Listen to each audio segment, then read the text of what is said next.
Good morning, class. In previous class, you have studied about measurement of time. Now come to this topic, rest and motion. These two topics are opposite. These two terms are opposite to each other. First of all, you should know what is motion and what is rest.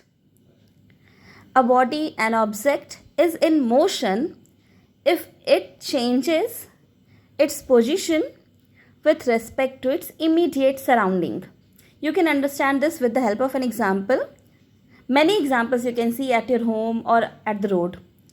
You have seen the car running on the road, aeroplanes flying, hands of the clock moving, and you know about the rotation of earth, movement of revolution of earth, moon. Even you have seen swings, pendulum clocks, have even fan moving in your room. All these are example of movement, that is motion. And the opposite term rest is if a body does not changes, if an object does not changes its position with respect to its immediate surrounding. Immediate surrounding means where it is situated. For car running on the road, the immediate surrounding is the road. The earth revolving around the sun, the immediate surrounding is space. So immediate surrounding varies for different objects. Now,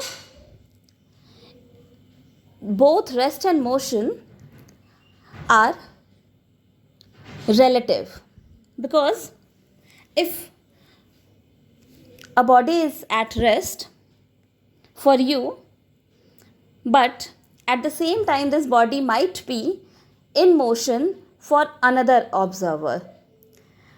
For understanding this, just one example is here. Suppose you are standing on a road and the car is moving with 4 people sitting inside it. For you, the car is in motion and the people sitting inside the car is also in motion.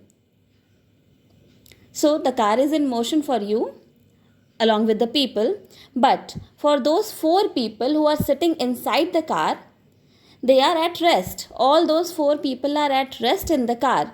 So for one observer sitting inside the car, another person is at rest. But for you, that person is in motion. So motion and rest motion always occurs relative. Got it? Now look at this example. At time 0 second, T denotes here 0 seconds in the last picture. At this time, 0 second, it means starting time, the car is at O position and the distance covered in starting, the distance is not covered, it means it is 0 meter. After 5 seconds, the car reaches at P and the distance covered is 5 meters. So in this 5 second, the car travels 5 meters.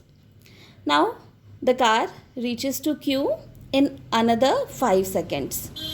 But the distance covered is at P it is 5 meter and Q it is 15 meter. It means the distance covered is 15 minus 5, that is 10 meter.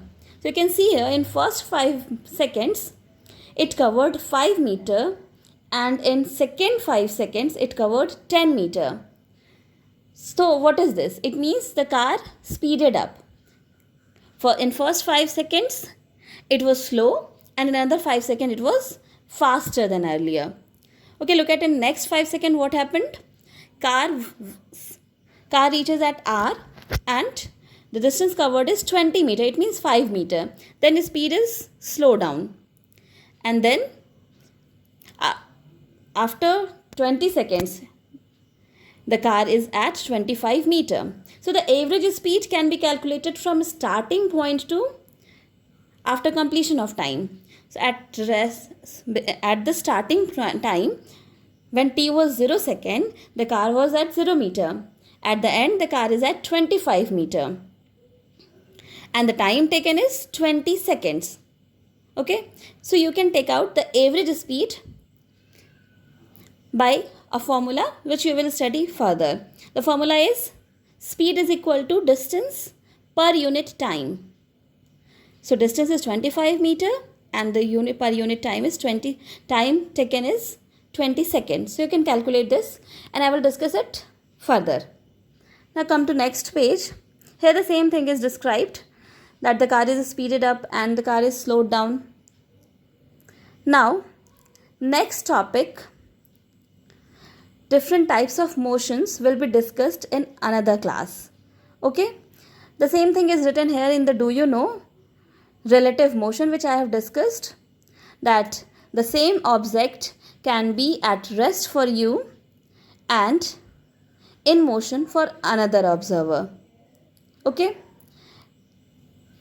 there is activity 6 in which you have to write 5 objects which are at rest and 5 objects which you feel in motion. So you will fill this activity 6 page for your homework, and in the next class I will explain you different types of motion. Thank you, class.